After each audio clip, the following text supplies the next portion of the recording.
Alaikum wa rahmatullah, j'espère que vous allez très bien. Aujourd'hui, on va parler de kun fayakun. Kun fayakun, ça veut dire que Allah, lorsqu'il décide une chose, il n'a qu'à dire kun et la chose devient fayakun. Et ça, c'est un pouvoir unique à Allah subhanahu wa ta'ala. Rien ni personne, quel que soit où la chose se trouve, où la personne se trouve, n'aura jamais ce pouvoir, il n'a jamais eu ce pouvoir dans l'univers. Et donc Allah subhanahu wa ta'ala, il explique donc à 8 endroits du Coran comment, lorsqu'il décide d'une chose, il dit kun fayakun et la chose devient. Par exemple, dans la sourate Baqara, Allah subhanahu wa ta'ala il dit Badi'us samawati wal ard wa idha qada amran fa innama yaqulu lahu kun fayakun. Lorsqu'il décide d'une chose, donc lui il est al-Badi, Allah il est celui qui crée à partir du néant. Badi'us samawati wal ard, c'est lui qui a créé à partir du néant les cieux et la terre. Et lorsqu'il décide d'une chose, wa idha qada amran, lorsqu'il décide d'une chose, fa innama yaqulu lahu kun fayakun. Alors il n'a qu'à dire kun fayakun. Et donc là, on voit bien que Allah subhanahu wa ta'ala, ce pouvoir qu'il a, c'est le pouvoir suprême de création, c'est le pouvoir ultime. Et c'est également Allah subhanahu wa ta'ala qui lui seul crée à partir du néant. Ça veut dire que nous, on utilise des choses qu'Allah a créées pour créer d'autres choses. Mais Allah subhanahu wa ta'ala, c'est lui qui crée à partir de zéro et rien ni personne ne peut créer à partir de zéro. Et donc là également, on voit le pouvoir d'Allah dans nos vies. Parce qu'Allah, il crée les cieux et la terre, il crée tout. Il nous a aussi créés. Qu'est-ce que ça veut dire pour nous dans nos vies? Ça veut dire que dans la manière dont nos vies évoluent, dans ce qui nous arrive dans nos vies, sachant qu'Allah, c'est lui seul qui maîtrise nos vies entièrement. Et c'est lui seul qui a le pouvoir de dire dans nos vies, kun fayakun. Lorsqu'on va vers les gens, on veut de l'aide. Parfois, on se trompe. Si on a compris kun fayakun, il y a un genre d'aide qu'on ne va jamais attendre d'un être humain. Parce que seul Allah a le pouvoir de dire kun fayakun dans ta vie. De dire soit et la chose deviendra dans ta vie. Ça veut dire aussi qu'on ne peut jamais s'asseoir et penser qu'il y a quelque chose que nous voulons qui est hors de portée d'Allah. Ça veut dire tout ce qu'on veut, quelle que soit la chose que nous voulons, tant que c'est une chose qui est bien, sachant qu'Allah a le pouvoir de nous la donner. Et pour lui, le fait de nous la donner, c'est aussi simple que de dire kun fayakun.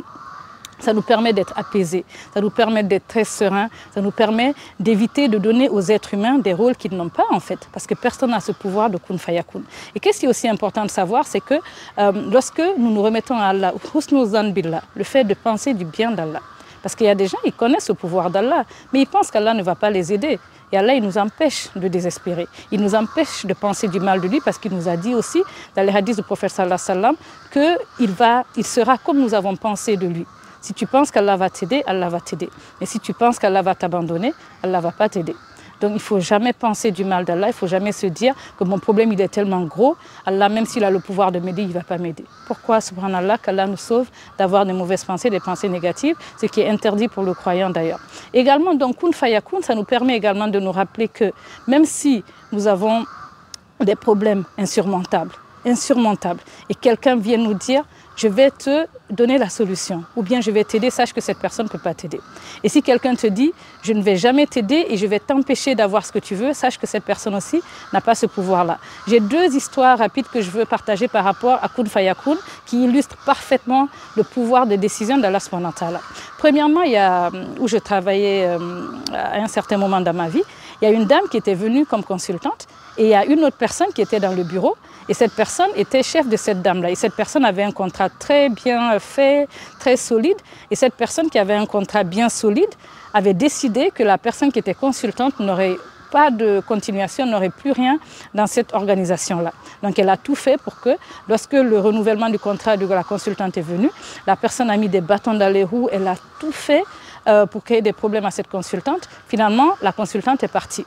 Mais qu'est-ce qu'Allah a fait? C'est que quelques mois plus tard, un membre de la famille de cette personne qui était soi-disant en sécurité dans son job a décidé qu'elle ne voulait plus vivre à cet endroit-là. Elle a décidé qu'elle ne pouvait plus vivre là et donc elle a dit aux membres de sa famille qui avaient le contrat bien solide, écoute, moi, je ne reste plus ici. Si tu veux rester avec moi, tu me suis.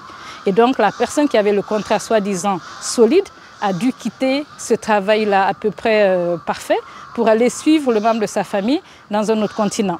Et qu'est-ce qu'Allah a fait? La consultante à qui l'autre pensait qu'il pouvait refuser un contrat, finalement a postulé, elle a compétit et puis elle a eu le poste. Donc ça veut dire qu'un an après que la personne ait tout fait pour la virer, la consultante est revenue assise au poste que la personne méchante avait occupé.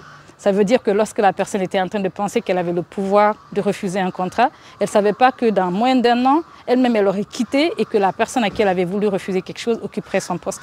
C'est un exemple. Et il y a un deuxième exemple qui m'a beaucoup touchée, c'est qu'on avait quelqu'un également qui travaille avec nous qui expliquait qu'il n'avait jamais postulé dans l'organisation et il était juste venu pour faire des recouvrements. Et lorsqu'il est venu, il y avait un problème de communication dans le bureau, donc on l'a reçu comme s'il était venu pour une interview. Et donc on l'a reçu, on lui a dit « présente-toi, quel travail tu fais, etc. » Bon, lui, il a répondu, il s'est présenté, il a parlé du travail qu'il fait, un travail qui était similaire au travail qu'il recherchait dans l'équipe. Et finalement, ils ont compris que la personne n'était pas venue pour une interview, mais tellement il avait impressionné le panel, il ne savait pas que c'était un panel parce qu'il était juste venu faire des recouvrements de finances. Finalement, on a dit, mais cette personne, rappelez-la, parce qu'elle est très bien pour notre organisation. Finalement, quelqu'un qui était venu juste pour faire des recouvrements de fonds est devenu employé d'une organisation avec un très bon salaire, une très bonne position, alors qu'il n'attendait pas ça. Il était juste venu faire des recouvrements de fonds pour son agence. Donc c'est un autre exemple que lorsqu'Allah décide quelque chose, kun fayakun, ça va arriver. Et donc soyons très relax. Kun fayakun, lorsqu'on comprend ce que ça veut dire, ça nous permet d'être relax, ça nous permet de ne pas perdre notre dignité, perdre notre capacité à garder notre calme, ça nous permet de ne pas paniquer face aux problèmes ou face aux choses que nous voulons dans cette vie. C'est pour nous l'occasion de nous rappeler que seul Allah subhanahu wa ta'ala détient le pouvoir de kun fayakun.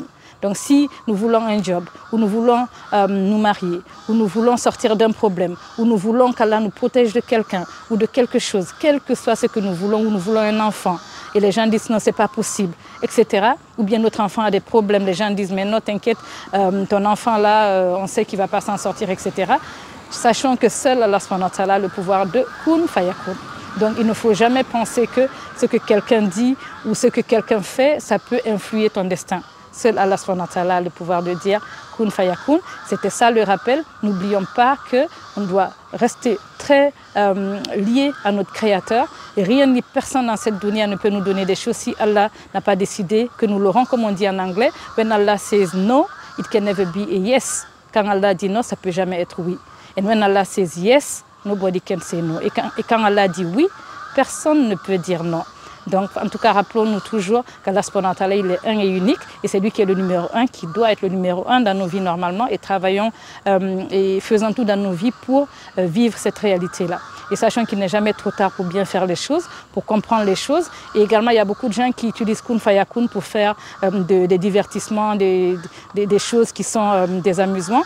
Et vraiment, nous devons faire attention à ne pas utiliser les mots du Coran, les versets d'Allah subhanahu wa ta'ala pour s'en moquer, parce qu'Allah il nous avertit que ceux qui se moquent de la dîne, ceux qui se moquent de ce qui est sacré, ils vont très mal finir. Donc faisons attention lorsqu'on veut rire, lorsqu'on veut s'amuser, de ne jamais toucher à ce qui est sacré, parce que là, on se cause un problème dont on ne peut pas mesurer les conséquences. Et sachons aussi que, avant d'utiliser kun fayakun d'une certaine manière dans la religion, comprenons, est-ce que c'est ancré dans la religion d'Allah subhanahu wa ta'ala, est-ce que c'est ancré dans la sunna du prophète sallallahu alayhi wa sallam?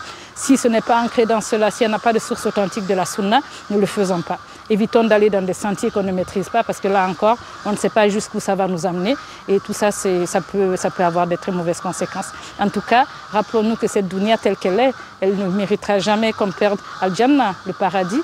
Œuvrons pour le paradis, rapprochons-nous du livre d'Allah subhanahu wa ta'ala, essayons de comprendre qui est Allah subhanahu wa ta'ala, et essayons de comprendre quelle relation on doit avoir à la création d'Allah. Et la création et le Créateur ne peuvent jamais être égalés.